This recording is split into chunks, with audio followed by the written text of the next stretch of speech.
한국 덕분에 태국에도 기회가 왔습니다. 한국이 최근 겪은 혼란스러운 계엄령 사태를 보며 안타까운 마음도 들지만 그 사건이 저희 태국에게도 민주주의를 향한 새로운 가능성을 열어주었다는 점에서 감사한 마음도 듭니다. 한국의 놀라운 대응은 태국에서 오랫동안 당연시되어 왔던 군부의 권력 독점을 다시 생각하게 만들었습니다. 태국은 19번의 쿠데타를 겪으며 군부의 통제가 일상처럼 자리 잡은 나라입니다. 이런 태국에서 한국 사례는 우리도 변할 수 있다는 강렬한 메시지를 던져주었습니다. 한국의 희생과 결단은 태국의 새로운 길을 열어주고 있습니다. 그들에게 감사하면서도 이 기회를 통해 태국도 변화할 수 있기를 바랍니다. 라고 말하는 태국 정치연구원이 있습니다. 대체 무슨 사연인지 오늘 사연 바로 시작하겠습니다. 안녕하세요. 저는 아티폰 락사나윗입니다. 원래는 정치와는 거리가 먼 사람이었어요. 사실 제 관심사는 정치가 아니라 공학이었어요. 어릴 때부터 기계를 좋아했습니다. 그런데 지금은 정치학 연구자가 되어서 태국 사회의 변화를 꿈꾸고 있습니다. 이 모든 게 바뀌게 된 건 바로 제 가족 때문이었어요. 2014년 프라윕 짠오차 장군이 쿠데타를 일으켰던 그 해를 저는 잊을 수 없어요. 군부는 TV 방송을 장악했고 거리에는 군용 트럭이 가득했어요. 그때 저는 겨우 18살이었는데 그런 모습이 처음에는 그저 낯설기만 했어요. 정치가 어지럽다더니 이젠 군인들이 해결하는구나 하고 단순히 생각했죠. 하지만 그 쿠데타가 제 가족에게 어떤 비극을 가져올지 전혀 알지 못했어요. 제 아버지는 중소기업을 운영하고 있었어요. 작은 수출입 사업을 통해 안정적인 삶을 꾸려왔지만 쿠데타 이후로 정부 기관들이 제대로 작동하지 않기 시작했어요. 외국 기업들과의 계약은 줄줄이 끊겼고 군부가 장악한 경제정책은 제 아버지 같은 소상공인들에게는 너무나 가혹했습니다.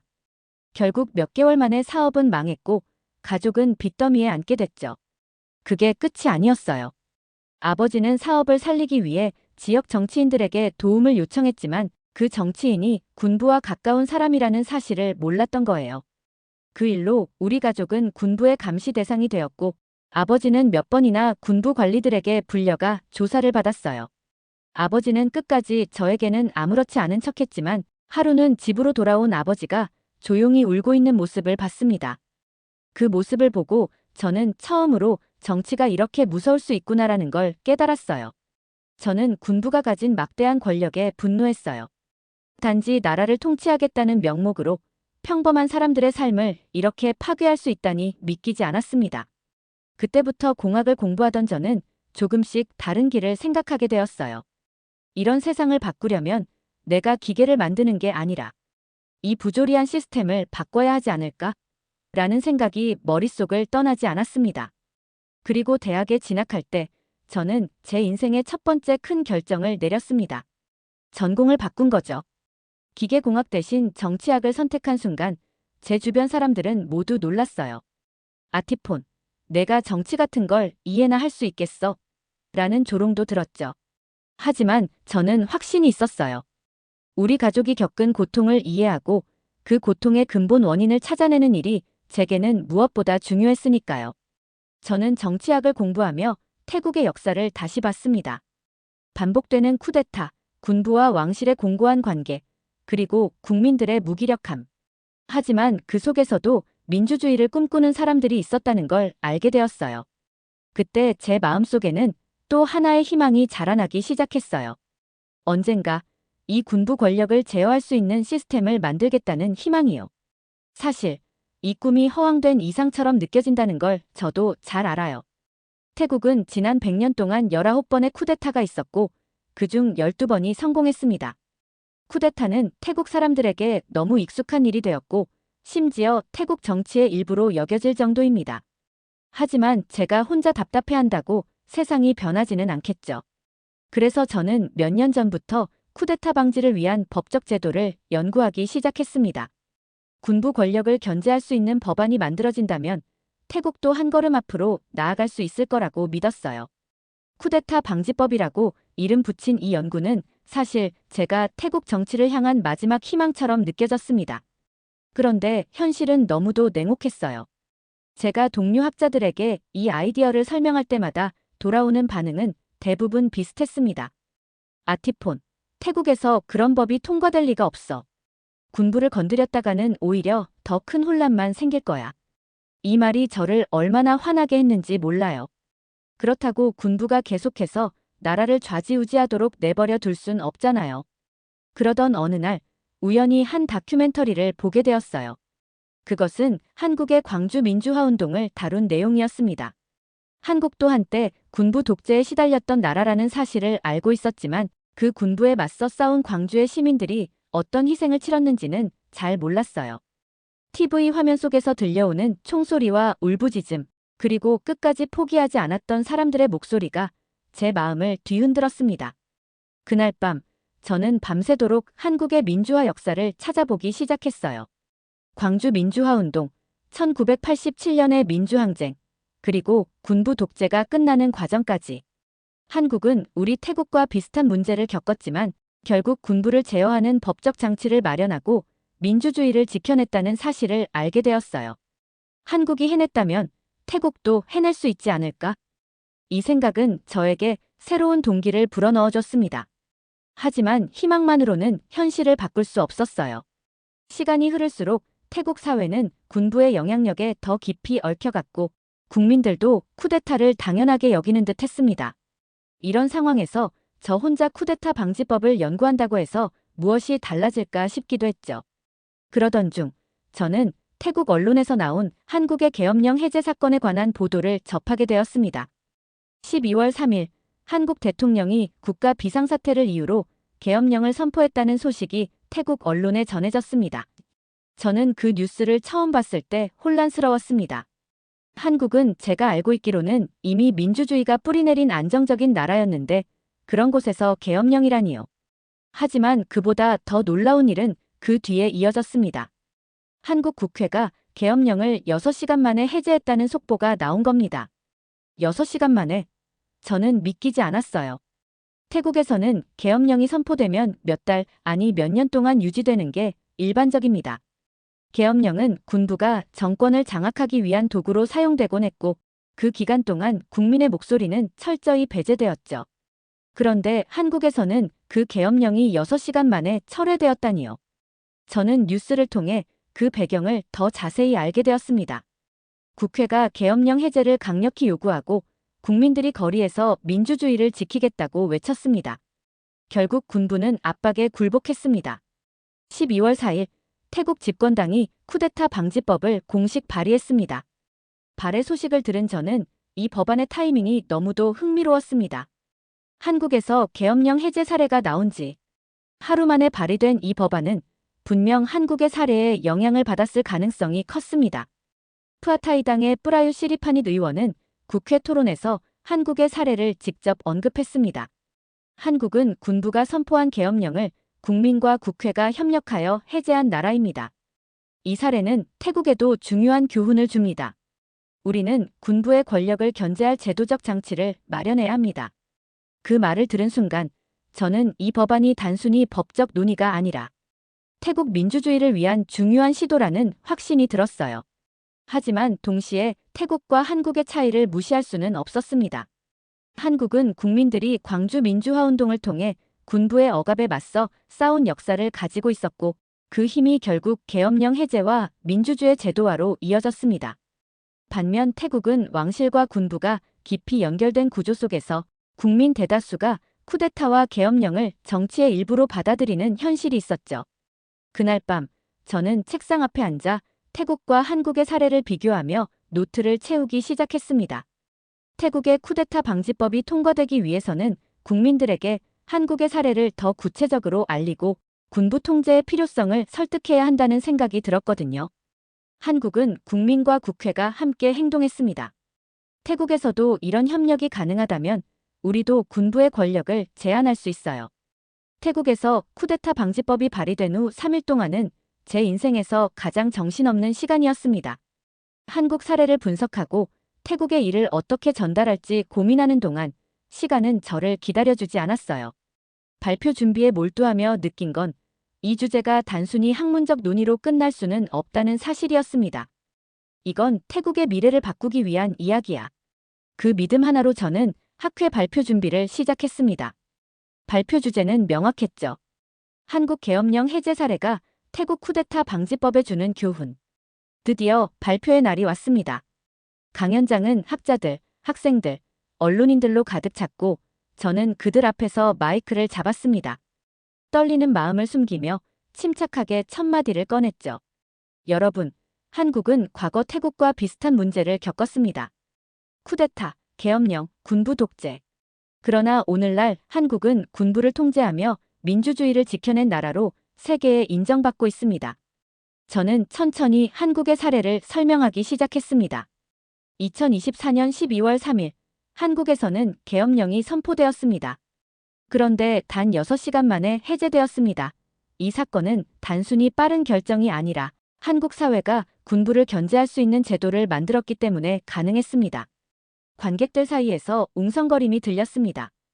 태국에서는 상상조차 할 수 없는 일이었으니까요. 저는 이어서 한국의 광주 민주화운동과 그 이후 만들어진 군부 통제 시스템을 설명하며 이렇게 강조했습니다. 한국은 국민의 희생을 통해 군부에 맞섰고 그 결과 민주주의를 지키는 제도를 만들었습니다. 태국도 이런 변화가 가능하지 않을까요? 발표가 끝나고 토론 시간이 시작되자 곧바로 날카로운 질문들이 쏟아졌습니다. 한 중년의 학자가 손을 들고 물었습니다. 아티폰 씨, 한국의 사례가 흥미롭긴 하지만 태국의 왕실과 군부의 관계를 무시한 분석은 너무 단순하지 않나요? 또 다른 학자는 이렇게 비판했습니다. 한국과 태국은 정치적 환경이 너무 다릅니다. 한국처럼 군부에 맞서 국민이 거리로 나서는 일이 태국에서도 가능하다고 보십니까? 그들의 질문은 날카로웠고 저는 잠시 멈칫했지만 다시 침착하게 답했습니다. 물론 태국은 한국과 다릅니다. 하지만 다른 점이 있다는 이유로 시도조차 하지 않는다면 우리는 영원히 변화하지 못할 것입니다. 한국 사례에서 우리가 배울 수 있는 점은 군부를 제어할 수 있는 시스템을 만들고 국민과 국회가 협력해야 한다는 사실입니다. 청중들 사이에서 몇몇은 고개를 끄덕였지만 여전히 회의적인 시선도 느껴졌습니다. 토론이 끝나갈 무렵 한 기자가 손을 들고 이렇게 말했습니다. 흥미로운 발표였습니다. 하지만 이상주의적이라는 생각이 듭니다. 태국에서 이런 변화가 실제로 가능할 거라고 믿으십니까? 이상주의자. 그 단어는 마치 날카로운 침처럼 제 가슴을 찔렀습니다. 하지만 저는 흔들리지 않았습니다. 변화는 항상 이상에서 시작됩니다. 한국도 처음에는 불가능해 보였던 일들을 해냈습니다. 태국에서도 가능성을 믿는 사람들이 늘어난다면 우리도 변화를 만들 수 있습니다. 학회 발표가 끝난 지 며칠 만에 제 이름이 언론에 오르내리기 시작했습니다. 처음에는 발표에 대한 평가와 분석이 주를 이루었지만 곧 정치권에서 저를 겨냥한 비판이 쏟아졌습니다. 한국 사례를 무조건적으로 받아들이려는 이상주의자. 태국의 현실을 무시한 비현실적인 주장. 이런 기사 제목들을 보면서 저는 마음이 무거워졌습니다. 그러나 무엇보다도 저를 놀라게 했던 건 쿠데타 방지법을 둘러싼 정치권의 치열한 갈등이 점점 격화되고 있다는 사실이었습니다. 법안 발의 후 푸아타이당은 법안을 통과시키기 위해 국회 내외에서 많은 노력을 기울이고 있었습니다. 하지만 친군부 성향의 정치인들과 일부 보수 세력은 이 법안을 군부에 대한 정치적 공격으로 규정하며 강하게 반발했어요. 그들은 이렇게 주장했습니다. 이 법안은 군부의 역할을 약화시킬 뿐만 아니라 태국의 전통적 질서를 해칠 우려가 있다. 한국과 같은 사례를 들며 군부를 통제하려는 시도는 태국 상황을 전혀 고려하지 않은 것이다. 이런 비판 속에서 저의 발표 내용이 법안을 둘러싼 논의의 중심에 놓이게 되었습니다. 저는 한 방송 프로그램에 초대받아 토론에 참여하게 되었습니다. 주제는 태국 쿠데타 방지법과 한국 계엄령 해제 사례의 시사점이었어요. 패널로는 친군부 정치인, 보수학자, 그리고 저까지 3사람이 초대되었습니다. 토론은 예상대로 치열하게 흘러갔습니다. 친군부 정치인은 제 발표 내용을 직접 겨냥하며 이렇게 말했죠. 아티폰 씨, 한국 사례를 태국에 적용하겠다는 발상은 너무 단순합니다.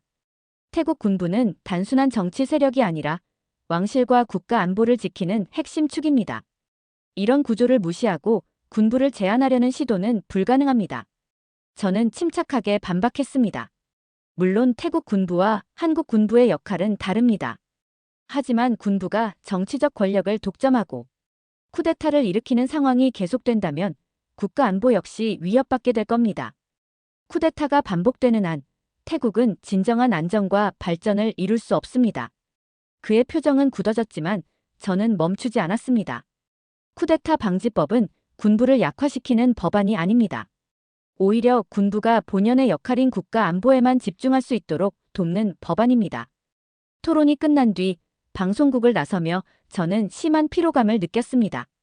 친군부 세력과 보수 언론의 공격은 예상보다 더 강력했고 그들의 논리가 현실적인 제약을 강조할수록 제 주장이 이상론처럼 보일 위험도 있었습니다. 하지만 동시에 그날의 토론 이후 소셜미디어에서는 또 다른 반응이 나타났습니다. 한국처럼 군부를 통제할 수 있는 시스템이 정말로 필요하다. 왕실을 존중하면서도 군부의 정치 개입을 제한할 수 있는 방법을 찾아야 한다. 비록 정치권에서의 반발이 거셌지만 일반 대중들 사이에서는 점점 더 많은 사람들이 쿠데타와 계엄령의 문제점을 논의하기 시작한 겁니다. 12월 12일 태국의 정치판이 다시 한번 요동쳤습니다. 푸아타이당이 발의한 쿠데타 방지법이 강력한 반대에 부딪혀 결국 철회되었다는 소식이 전해진 겁니다. 저는 그날 아침 이 뉴스를 듣고 한동안 말을 잇지 못했어요.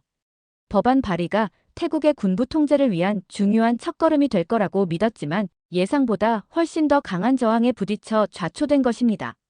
철회를 발표하며 프라유 시리파닛 의원은 이렇게 말했어요. 이 법안은 태국 민주주의를 위한 중요한 시도였습니다. 하지만 더 많은 논의와 보완이 필요하다고 판단하여 철회를 결정했습니다. 향후 보완된 내용을 바탕으로 다시 발의하겠습니다. 그의 목소리는 결연해 보였지만 동시에 무겁고 피로해 보였습니다. 저 역시 좌절감을 느꼈습니다. 과연 다시 발의할 수 있을까? 태국 정치의 현실 속에서 이런 법안이 다시 논의될 기회가 있을지조차 확신할 수 없었으니까요. 법안이 철회된 이유는 명백했습니다. 친군부 성향의 정치인들과 군부의 강력한 반발 때문이었어요. 그들은 법안이 군부의 역할을 약화시키고 국가 안보를 위협할 수 있다고 주장하며 법안 통과를 저지하기 위해 총력을 기울였습니다. 언론에서도 법안을 향한 비판이 이어졌습니다. 반발 속에서 푸아타이당 내부에서도 의견이 엇갈렸습니다. 일부 의원들은 법안이 시기상조라는 주장을 내세우며 철회를 촉구했고 결국 당 내부의 압력도 철회 결정에 영향을 미쳤습니다. 저는 뉴스를 읽으며 정치권의 이 같은 반응이 태국의 현실을 얼마나 극명하게 보여주는지 다시금 깨달았습니다. 태국에서 군부를 통제한다는 건 단순한 제도적 문제가 아니라 전통과 권력의 문제야. 하지만 법안 철회 소식에 대한 대중의 반응은 정치권과는 조금 달랐습니다. 소셜미디어에서는 실망과 아쉬움을 표하는 목소리와 함께 법안 발의 자체가 중요한 시도였다는 평가가 이어졌습니다. 한 댓글은 이렇게 적혀 있었습니다. 법안이 철회된 건 아쉽지만 이런 시도가 있었다는 것만으로도 큰 변화입니다. 태국도 이제 군부 권력에 의문을 제기하기 시작한 거죠. 반면 회의적인 반응도 여전히 존재했습니다. 결국 태국에서는 이런 법안이 통과될 수 없을 겁니다. 군부는 너무 강력하고 왕실과의 관계는 깨뜨릴 수 없으니까요. 저는 이 모든 반응을 읽으며 변화는 결코 쉽지 않다는 사실을 다시 한번 깨달았습니다. 하지만 동시에 법안 발의 자체가 태국 사회에 작은 충격파를 남겼다는 점도 분명했습니다. 며칠 후 저는 방콕의 한 대학에서 열린 토론회에 초대받았습니다. 주제는 태국의 민주주의와 군부의 역할이었죠. 이 자리에서 저는 한국 사례와 쿠데타 방지법 철회의 의미를 중심으로 이야기를 풀어나갔습니다. 법안은 철회되었지만 태국 사회에 중요한 질문을 남겼습니다. 우리는 쿠데타가 반복되지 않으려면 무엇을 해야 할지 고민하기 시작했습니다. 이 질문의 답을 찾는 것이 우리의 역할입니다. 학생들의 반응은 생각보다 뜨거웠습니다. 한 학생이 손을 들고 말했어요. 선생님, 우리가 군부의 권력을 제한하려면 국민들을 어떻게 설득해야 할까요? 저는 잠시 생각하다가 답했습니다. 모든 변화는 국민의 의식에서 시작됩니다. 계엄령과 쿠데타가 왜 문제인지 알리고 군부를 제어하는 것이 어떻게 국가를 안정시키는지 설명해야 합니다. 여러분 같은 젊은 세대가 그 변화를 이끌 수 있습니다. 그날 밤, 저는 소셜미디어에서 태국 젊은 세대들이 쿠데타 방지법과 관련된 논의를 이어가고 있는 모습을 보았습니다. 쿠데타 방지법이 실패했지만 논의는 시작되었다. 우리는 계속해서 군부를 견제할 방법을 찾아야 한다. 그 글을 읽으며 저는 다시 한번 확신이 들었습니다. 오늘 아침, 저는 커피를 들고 소셜미디어를 확인하며 하루를 시작했습니다. 쿠데타 방지법이 철회된 지 3일. 아직도 논란은 가라앉지 않았습니다. 언론에서는 법안 철회를 필연적인 실패로 보도했고, 친군부 정치인들은 이를 두고 태국 전통을 지킨 승리라고 평가했습니다. 하지만 대중의 반응은 복잡했습니다. 법안 철회에 실망한 사람들도 있었지만 그와 동시에 더 많은 사람들이 쿠데타 방지법의 내용에 관심을 가지기 시작했어요. 이 법안이 정말로 필요했다면 왜 실패했을까? 이런 질문들이 태국 젊은 세대 사이에서 활발히 논의되고 있었죠. 철회 이후 제가 가장 주목했던 곳은 대학가였습니다. 최근 방콕 대학교에서 열린 학생 주최의 작은 토론회에 초대받았어요. 주제는 단순했습니다. 태국의 쿠데타 방지법이 왜 필요한가? 이 자리에서 저는 발표자로 나서 한국 사례와 태국 상황을 다시 비교하며 이야기를 시작했습니다.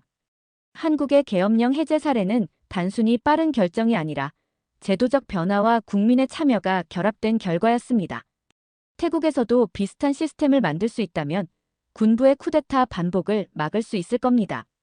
학생들의 반응은 놀라울 정도로 진지했습니다. 한 학생이 손을 들고 물었습니다. 선생님, 태국 국민들이 군부를 통제하려는 의지가 부족한 것 같아요. 이런 상황에서 어떻게 변화를 만들 수 있을까요? 저는 잠시 고민하다 답했습니다. 모든 변화는 작은 의문에서 시작됩니다. 지금 여러분이 던지는 질문처럼요. 국민들이 군부의 역할을 의심하고 쿠데타의 반복이 어떤 문제를 일으키는지 이해하기 시작하면 변화의 시작이 될 수 있습니다.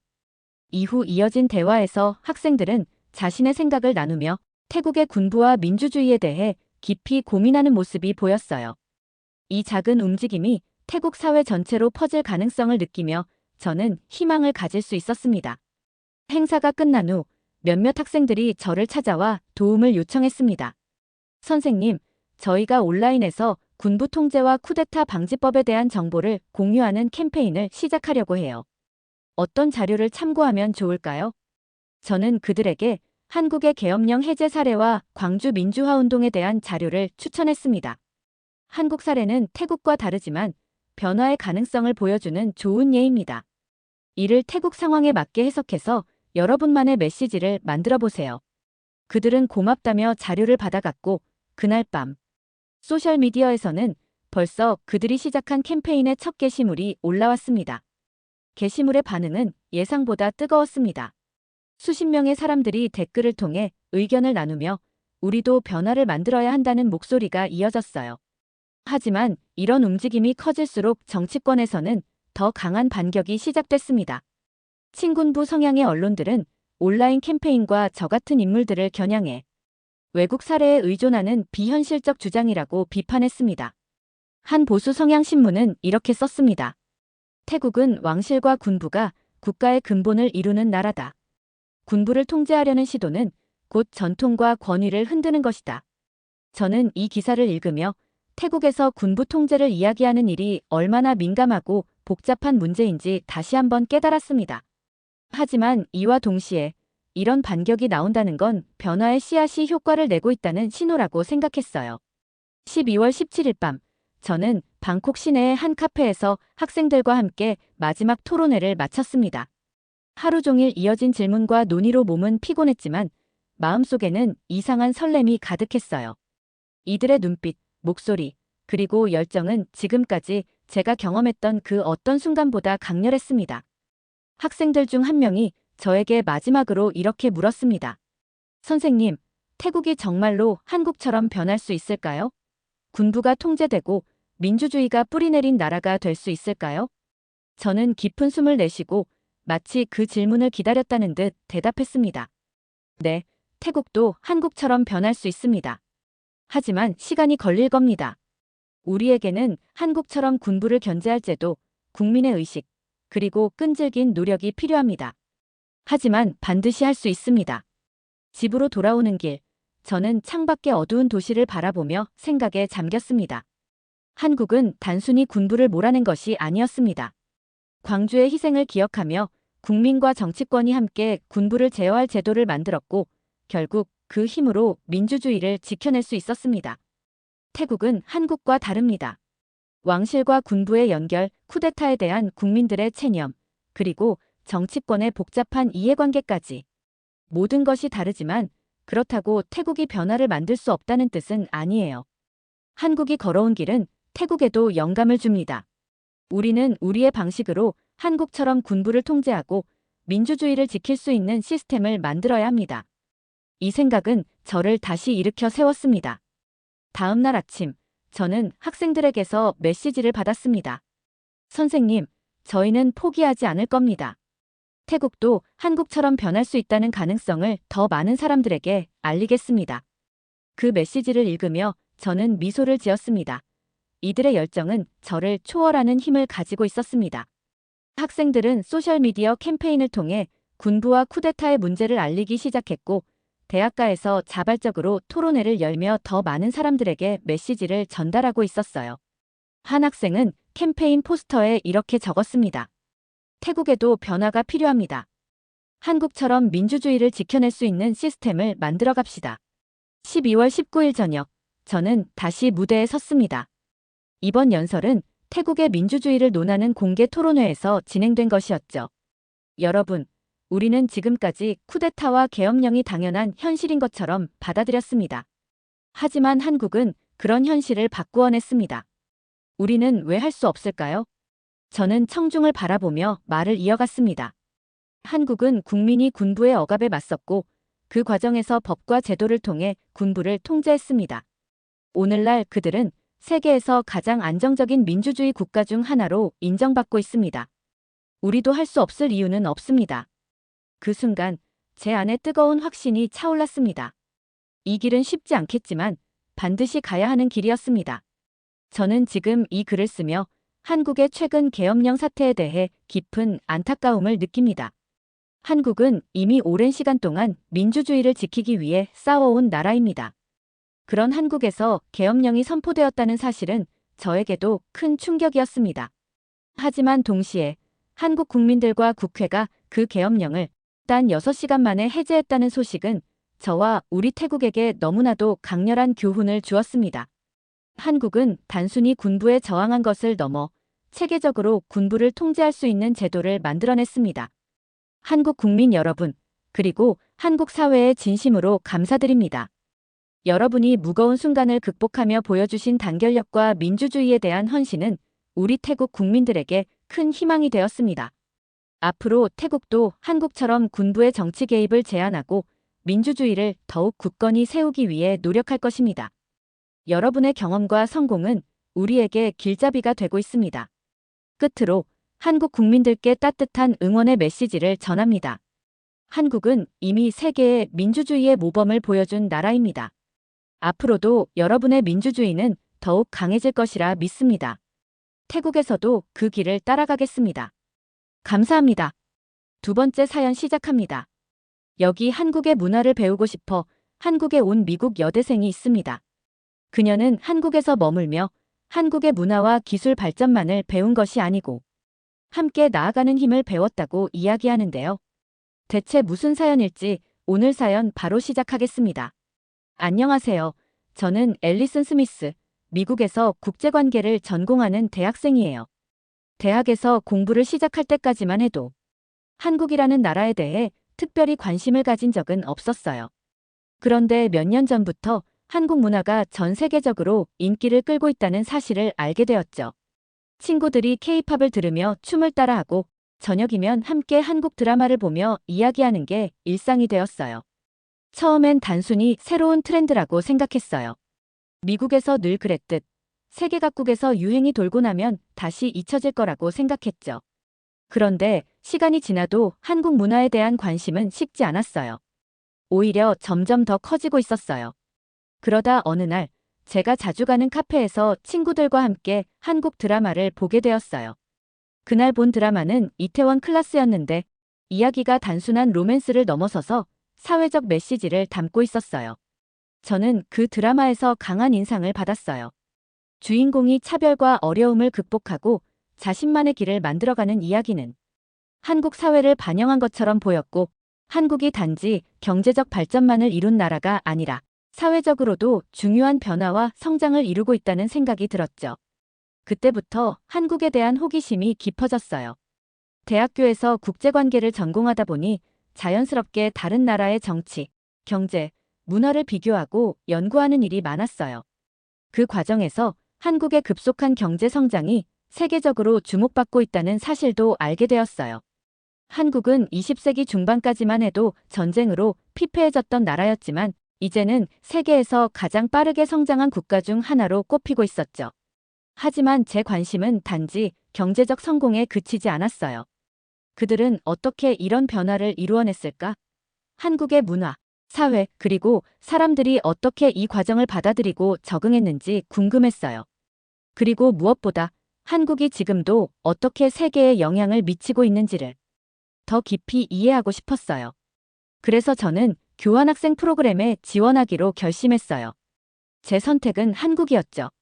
한국에서 직접 생활하며 그들의 문화를 체험하고 그곳 사람들과 이야기를 나누고 그들이 이룬 성취와 도전에 대해 깊이 알아가고 싶었어요.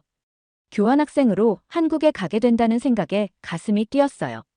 새로운 나라, 새로운 문화, 그리고 새로운 배움을 얻을 수 있는 기회였으니까요. 드디어 출국하는 날이 다가왔습니다.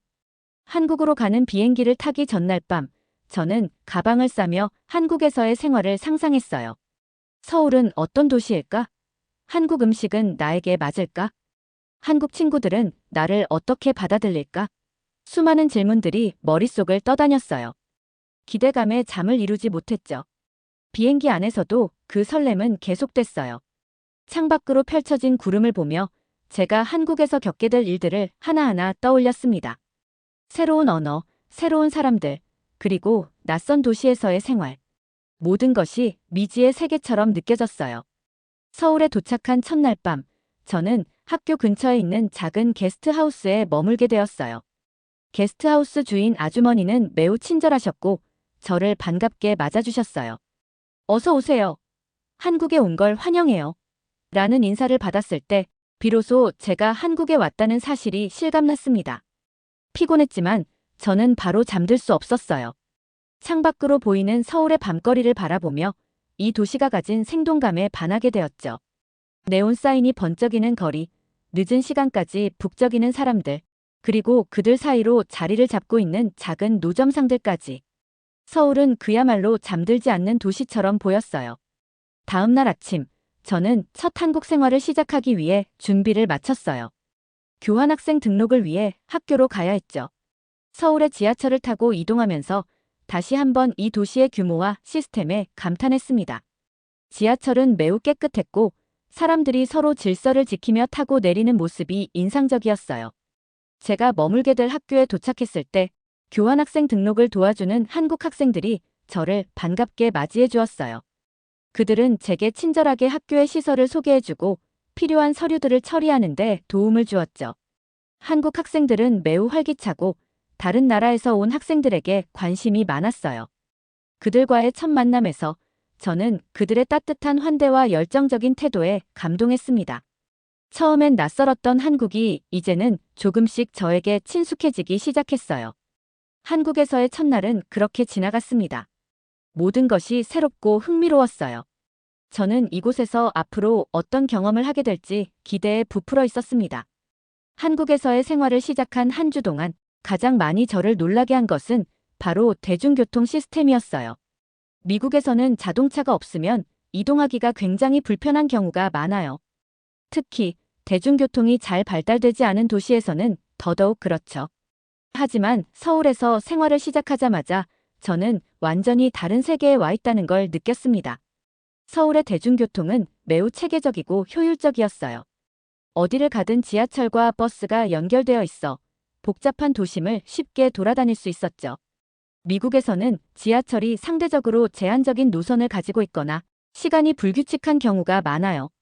하지만 서울에서는 지하철이 정확한 시간에 도착하고 그 빈도도 매우 자주였습니다. 저는 심지어 지하철 앱을 사용해 실시간으로 열차 도착 시간을 확인할 수 있다는 것에 감탄했어요. 이렇게 편리하게 연결된 교통망 덕분에 이동이 매우 쉬웠습니다.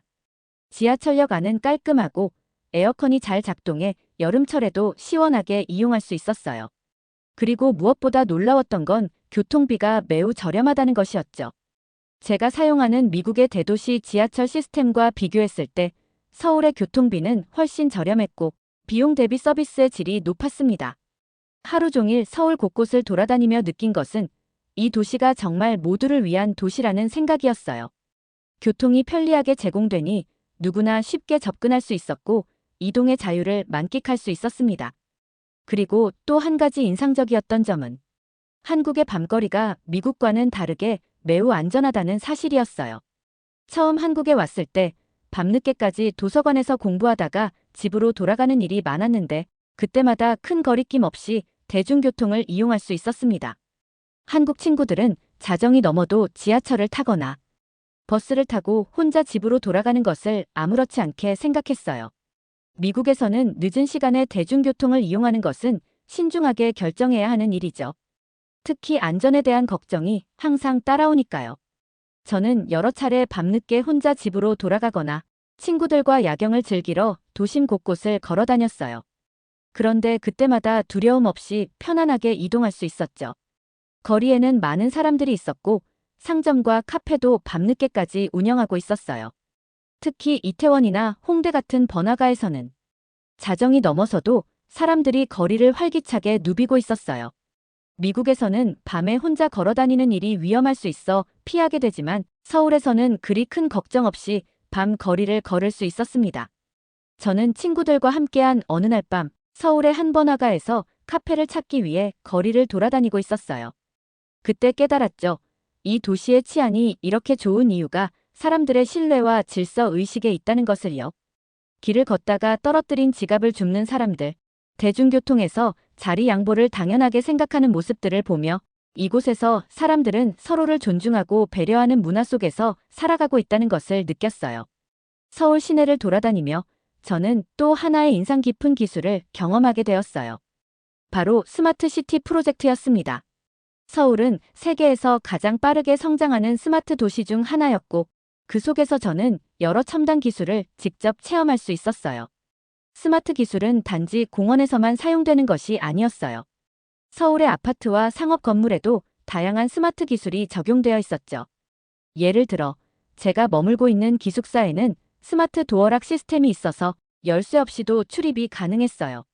스마트폰 앱을 통해 출입 기록을 확인할 수 있고 비밀번호를 입력하면 문이 열리는 방식이었죠.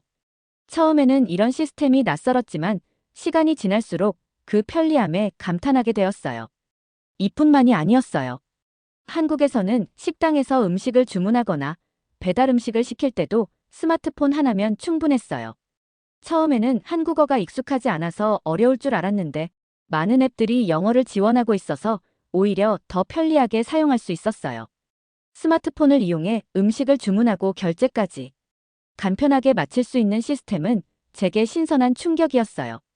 미국에서는 여전히 전화 주문이나 웹사이트를 이용해 주문하는 경우가 많았는데 한국에서는 모든 게 한층 더 발전된 방식으로 이루어지고 있었죠. 특히 배달의 민족 같은 배달 서비스는 매우 빠르고 정확했어요. 저는 스마트폰을 이용해 내 위치를 공유하고 배달이 어디쯤 오고 있는지 실시간으로 확인할 수 있었어요. 이렇게 모든 것이 자동화되고 디지털화된 한국의 일상은 저를 계속해서 놀라게 했습니다. 한국의 기술 발전은 단지 효율성이나 편리함을 위한 것이 아니었어요. 그 속에는 사람들을 위한 배려와 사회적 가치를 높이려는 노력이 담겨 있었어요. 특히 환경 보호를 위한 기술 개발에도 큰 노력을 기울이고 있었죠. 서울 곳곳에서는 친환경적인 에너지 솔루션이 도입되고 있었고 태양광 패널을 설치한 공공건물이나 자전거 도로에 설치된 태양광 가로 등을 쉽게 볼 수 있었어요. 한국은 지속 가능한 도시를 만들기 위해 기술을 적극적으로 활용하고 있었고 이는 미국과는 확연히 다른 모습이었어요. 미국에서도 친환경 기술에 대한 관심이 점점 커지고 있지만 한국처럼 일상 속에서 실질적으로 체감할 수 있는 수준에 이르지는 못한 것 같았어요. 한국에서의 생활이 이어질수록 제가 가장 깊은 인상을 받은 것 중 하나는 바로 한국의 전통과 현대의 공존이었어요. 미국이나 유럽의 도시들처럼 현대적인 건축물과 기술이 넘쳐나는 도시에서 전통적인 문화를 찾아보기는 쉽지 않아요. 하지만 한국에서는 서울 한복판에서도 고층 빌딩들 사이로 전통적인 건축 양식이 자연스럽게 어우러져 있는 모습을 쉽게 볼 수 있었어요. 이 도시는 말 그대로 과거와 현재가 공존하는 살아있는 역사 같은 느낌을 주었습니다. 처음으로 이런 느낌을 강하게 받은 곳은 바로 북촌 한옥마을이었어요. 저는 한국에서 사귄 친구들과 함께 북촌을 방문하게 되었어요. 북촌은 서울 도심 한복판에 위치해 있지만 현대적인 고층 빌딩과는 완전히 다른 분위기를 자아내고 있었죠. 북촌에 들어서자마자 느껴지는 것은 마치 시간 여행을 하는 듯한 기분이었어요.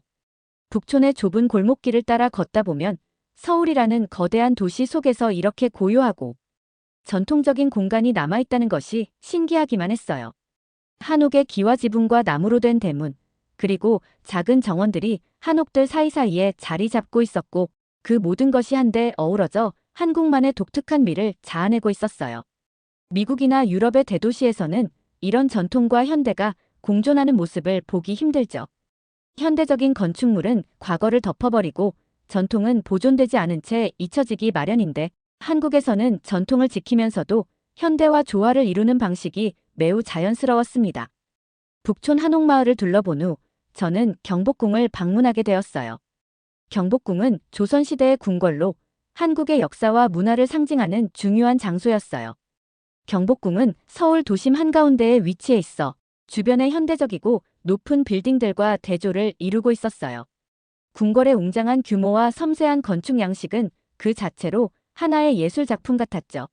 저는 궁궐의 높은 문을 지나며 마치 조선시대의 궁중 생활을 엿보는 듯한 기분이 들었어요.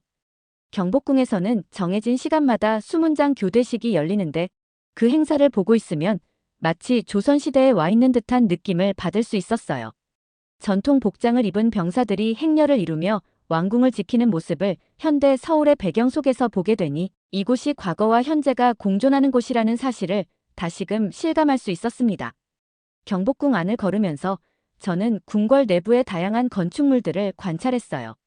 궁궐의 건축물들은 모두 기와 지붕과 나무로 이루어져 있었고 그 섬세한 문양들과 화려한 색상들은 한국 전통 건축 양식의 아름다움을 그대로 보여주고 있었어요. 그곳에 서서 잠시 고요한 시간을 보내며 이 궁궐에서 조선의 왕들이 어떤 삶을 살았을지를 상상해 보았어요. 그리고 지금 이 현대적인 도시에서 어떻게 그들이 살았던 방식이 여전히 남아있을 수 있는지를 생각했죠. 한국에서는 이러한 전통을 지키기 위한 노력들이 매우 활발하게 이루어지고 있었어요. 한국인들은 그들의 전통을 단지 과거의 유물로 여기지 않고 그것을 현재의 삶 속에서도 소중히 여기고 있었죠. 실제로 경복궁이나 북촌 한옥마을을 방문한 사람들은 대부분 전통 한복을 입고 있었어요.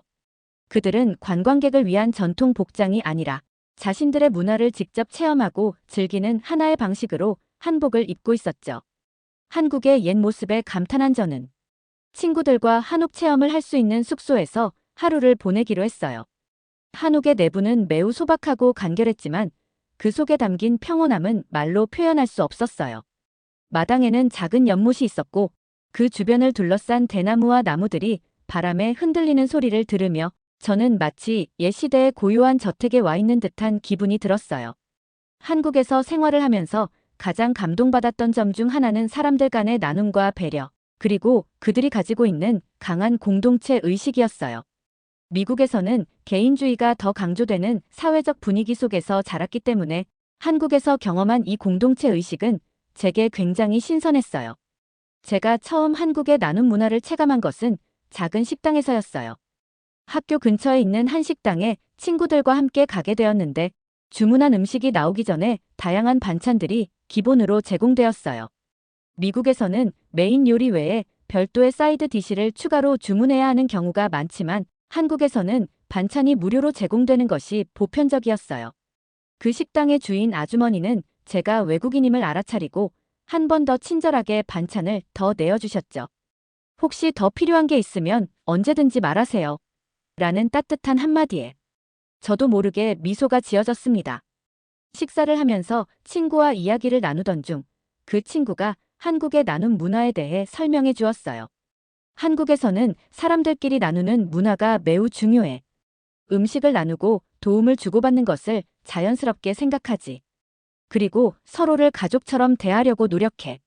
친구의 설명을 듣고 보니 그동안 내가 한국에서 경험한 많은 일들이 이 나눔 문화와 연결되어 있다는 것을 깨달았어요. 사람들이 서로에게 베푸는 작은 친절은 단지 순간적인 호의가 아니라 그들의 일상에 뿌리 깊게 자리 잡고 있는 하나의 사회적 가치였어요. 한국에서 머물고 있던 동안 학교에서 자원봉사 프로그램에 참여할 기회가 생겼어요. 그 프로그램은 지역사회에서 소외된 사람들을 돕기 위한 활동으로 학생들이 자발적으로 참여하는 봉사활동이었어요. 저는 그 프로그램에 참여하면서 한국인들이 서로를 돕고 함께 살아가는 방법을 직접 경험할 수 있었죠. 제가 맡은 역할은 혼자 사는 노인집을 방문해 그분들의 일상적인 생활을 돕고 필요한 물품을 나눠주는 일이었어요. 봉사활동 날, 우리는 조를 나누어 여러 가정을 방문했어요. 제가 방문한 첫 번째 가정은 한 할머니가 혼자 사는 집이었어요. 그 할머니는 혼자서 생활이 어려워 보였지만 우리를 맞아주며 환한 미소를 지으셨어요. 저는 친구들과 함께 그분의 집 청소를 도와드리고 말동무가 되어드렸어요. 한국어가 서툰 저를 이해해주며 할머니는 마치 손녀에게 이야기하듯 편안하게 대화를 이어가셨어요. 요즘은 자주 찾아오는 사람이 없어서 이렇게 와줘서 고맙네라고 말하는 할머니의 모습에 저도 뭉클한 감정을 느꼈어요. 활동을 마치고 돌아가는 길에 함께 봉사활동을 하던 친구에게 물었어요. 한국에서는 이런 자원봉사활동이 자주 있나요? 친구는 고개를 끄덕이며 이렇게 대답했어요. 응, 여기서는 자원봉사가 중요한 일 중 하나야. 사람들은 서로를 돕는 것이 당연하다고 생각해. 우리가 더 나은 사회를 만들려면 서로가 함께 해야 하잖아. 친구의 대답에서 저는 한국 사회가 가진 따뜻한 연대감을 느낄 수 있었어요. 사람들은 단지 자신만을 생각하는 것이 아니라 주변 사람들의 안녕을 함께 고려하고 있었어요. 이는 미국에서 흔히 볼 수 있는 개인주의와는 매우 다른 모습이었죠. 또한 저는 한국에서 나눔과 배려가 단지 일상 속 작은 친절로만 그치는 것이 아니라 국가적인 차원에서도 중요한 가치를 지니고 있다는 것을 알게 되었어요. 한국의 의료 시스템은 많은 부분에서 나눔과 배려의 정신을 기반으로 운영되고 있었어요. 한국의 국민건강보험은 모든 국민이 의료 혜택을 받을 수 있도록 국가가 지원하는 제도였어요. 이 시스템 덕분에 한국 사람들은 비교적 저렴한 비용으로 높은 수준의 의료 서비스를 받을 수 있었고, 이는 그들 사이의 상호 신뢰와 공동체 의식을 더욱 강화해주는 역할을 하고 있었어요. 미국에서는 의료비가 매우 비싸고 보험이 없으면 병원에 가는 것이 어려운 일이지만 한국에서는 누구나 필요한 의료 서비스를 받을 수 있다는 점이 매우 인상 깊었어요. 이 나라가 단지 경제적으로 발전한 나라가 아니라 사람들 간의 따뜻한 유대감과 배려심을 바탕으로 성장해 왔다는 사실을 깨닫게 되었습니다. 그들의 공동체 의식과 나눔의 문화는 한국 사회를 더 따뜻하고 강하게 만드는 원동력이었어요. 미국에서는 개인의 성공과 자유가 더 강조되는 반면 한국에서는 개인의 성장이 공동체와 연결되어 있다는 인식이 강했어요. 이 공동체 의식 덕분에 한국은 더욱 끈끈하고 협력적인 사회로 발전할 수 있었던 것이죠. 이런 경험들은 제가 한국 사회를 더 깊이 이해하게 만들어 주었어요. 나눔과 배려의 문화는 한국 사회의 근간을 이루고 있었고 사람들은 그 속에서 더불어 살아가고 있었습니다. 한국에서의 생활이 점점 익숙해지면서 저는 이 나라가 경제적으로나 문화적으로 얼마나 발전했는지를 깨닫게 되었어요. 그러나 또 다른 면에서 한국을 깊이 이해할 기회가 생겼는데 그것은 바로 한국이 지속 가능한 미래를 위해 얼마나 많은 노력을 기울이고 있는지에 대한 것이었어요. 한국은 빠르게 발전하고 있는 국가임에도 불구하고 환경 보호에 대한 강한 책임감을 보여주고 있었습니다. 제가 한국에서 처음으로 환경 보호에 대해 관심을 갖게 된 계기는 서울 시내를 걷다가 자주 보게 된 재활용 분리 배출 시스템이었어요. 미국에서도 재활용이 중요한 문제로 다루어지고 있긴 하지만 한국에서는 그 수준이 훨씬 더 철저하고 체계적이었어요. 한국의 아파트 단지나 주거 지역에는 어디를 가든 재활용 쓰레기를 분리해서 버릴 수 있는 시설이 잘 갖춰져 있었어요. 한국 사람들은 재활용을 매우 철저하게 하고 있었고, 심지어 플라스틱, 종이, 유리, 음식물 쓰레기 등으로 각각 세분화되어 있었죠. 처음에는 이 과정이 번거로워 보였지만 시간이 지나면서 이 시스템이 얼마나 중요한지를 깨닫게 되었습니다. 한국은 단지 환경 보호를 위한 작은 실천들뿐만 아니라 큰 차원에서의 정책적 노력을 보여주었어요.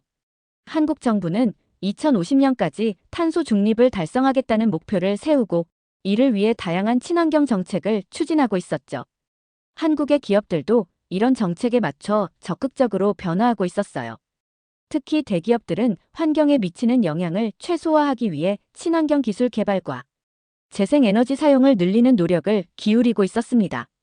한국은 이처럼 환경 보호에 대한 강한 의식을 가지고 있었고, 그들은 단순히 말로만 그치지 않고 실질적인 행동으로 옮기고 있었습니다. 제가 참여했던 환경 관련 활동은 한강 주변에서 진행된 쓰레기 줍기 캠페인이었어요. 한강은 서울의 중심을 가로지르는 주요 강으로 많은 사람들이 이곳에서 운동을 하거나 피크닉을 즐기고 있었죠. 하지만 이 아름다운 강변에도 가끔씩 버려진 쓰레기들이 보였어요. 그래서 많은 시민들이 자발적으로 모여 한강 주변을 깨끗하게 청소하는 활동을 진행하고 있었죠. 저는 그 캠페인에 참여하면서 한국인들이 얼마나 환경에 대한 책임감을 가지고 있는지를 다시 한번 느꼈어요. 한국에서의 교환학생 생활이 끝나갈 즈음 저는 이곳에서 보고, 듣고, 경험한 모든 것들을 돌아보게 되었어요. 처음 한국에 도착했을 때는 그저 새로운 나라, 새로운 문화를 경험하고 싶다는 마음뿐이었는데, 이제는 한국이 단순한 여행지가 아니라 제가 진심으로 감탄하고 배운 곳으로 자리 잡았죠. 제가 한국에서 배운 가장 큰 교훈은 바로 함께 나아가는 힘이었어요. 한국 사회는 혼자서 성공하기보다는 함께 성공하는 것을 중요시하고 있었어요. 처음 한국에 왔을 때만 해도 저는 미국식의 개인주의적인 사고방식을 더 자연스럽게 생각하고 있었어요. 미국에서는 개인의 성취가 강조되며 성공은 주로 개인의 노력에 달려 있다고 여겨지죠. 하지만 한국에서는 그와는 조금 다른 가치가 더 중시되는 것 같았어요. 개인의 성장이 중요하지 않다는 건 아니었지만 그 성장은 공동체와의 연결 속에서 이루어지는 것이었어요. 제가 한국에서 처음 이 함께 나아가는 힘을 체감한 건 학교에서의 생활을 통해서였어요. 한국의 대학생들은 매우 열심히 공부했어요. 매일 도서관은 학생들로 가득 차 있었고 그들은 밤늦게까지 공부하는 것을 당연하게 여겼어요. 하지만 그들이 공부하는 모습을 지켜보면서 흥미로웠던 것은 그들 간의 협력 방식이었어요. 경쟁은 있었지만 그 경쟁 속에서도 서로를 돕는 문화가 자리 잡고 있었죠. 한 학생이 모르는 부분이 있으면 다른 학생이 기꺼이 그를 도와주었고, 팀 프로젝트나 그룹 활동에서도 서로의 장점을 살려 함께 문제를 해결해 나갔어요. 특히 시험 기간이 되면 학생들이 모여 스터디 그룹을 만들어 함께 공부하는 모습을 자주 볼 수 있었어요. 미국에서도 스터디 그룹이 있긴 하지만 한국에서는 그 협력의 수준이 매우 높았어요. 제가 참여한 스터디 그룹에서는 각자가 맡은 부분을 나누어 공부한 후 다시 모여서 서로의 내용을 공유하는 방식으로 진행되었어요. 이런 협업을 통해 그들은 더 많은 정보를 더 깊이 이해할 수 있었고, 그 과정에서 서로가 성장하는 모습을 지켜볼 수 있었습니다. 이 함께 나아가는 힘은 학교뿐만 아니라 한국 사회 전반에 걸쳐 느낄 수 있었어요. 특히 한국의 대중교통 시스템은 그 대표적인 예 중 하나였어요. 한국의 지하철과 버스는 모두가 함께 이용하는 공공자원으로 사람들이 이 시스템을 이용하면서도 서로를 배려하는 모습이 인상적이었죠. 지하철에서 자리를 양보하거나 줄을 서서 타는 모습, 그리고 다른 승객을 방해하지 않으려는 조용한 배려는 한국의 공동체 의식을 잘 보여주는 예였습니다. 또한 사람들이 혼잡한 지하철에서도 서로 부딪히지 않으려고 조심하는 모습이나 노약자석이 항상 비워져 있는 모습은 제가 미국에서 보지 못했던 장면들이었어요. 한국의 이러한 공동체 의식은 그들이 역사적으로 겪어온 경험과도 관련이 있다고 생각해요. 한국은 전쟁과 가난, 그리고 외세의 침략을 겪어왔지만 그 속에서 사람들은 서로를 의지하며 어려움을 극복해왔어요. 이런 역사가 현재의 한국 사회에 깊이 배어 있음을 느낄 수 있었죠. 한국에서의 생활을 통해 저는 단순히 한국의 문화와 기술 발전만을 배운 것이 아니었어요. 오히려 그들이 가지고 있는 깊은 사회적 가치, 즉 함께하는 성장과 나눔의 정신을 배웠어요. 미국에서는 개인의 자유와 성취가 강조되지만 한국에서는 그 성취가 공동체 속에서 어떻게 실현되는지가 중요하게 여겨졌어요. 사람들은 혼자서 성공할 수 없다는 것을 잘 알고 있었고 그 속에서 서로를 돕고 배려하며 살아가는 방법을 터득하고 있었어요. 저는 한국에서 배운 이 교훈들을 마음에 새기며 앞으로의 삶에도 적용하려고 해요. 개인의 성공이 중요하지만 그 성공이 나만의 것이 아니라 주변 사람들과 함께 나누고 성장하는 과정에서 더욱 의미 있게 만들어진다는 것을 깨달았어요. 한국에서의 경험은 제가 미래에 어떤 길을 걸어가야 할지를 다시 한번 생각하게 해주었고 그 과정에서 주변 사람들과 어떻게 협력할 수 있을지를 고민하게 만들었어요. 한국을 떠나며 저는 그들이 만들어가는 미래에 대한 기대와 희망을 품게 되었어요. 이 나라는 단지 경제적으로 빠르게 성장한 나라가 아니라 사회적으로도 성숙한 나라라는 사실을 직접 경험했기 때문이에요. 이제 저는 한국을 떠나지만 그곳에서 배운 모든 것들은 제 마음속에 남아있을 것 같아요. 오늘 사연이 재미있으셨다면 구독과 좋아요, 알림 설정까지 부탁드립니다. 더 재미있는 사연으로 돌아오겠습니다. 이상 감동탐험이었습니다.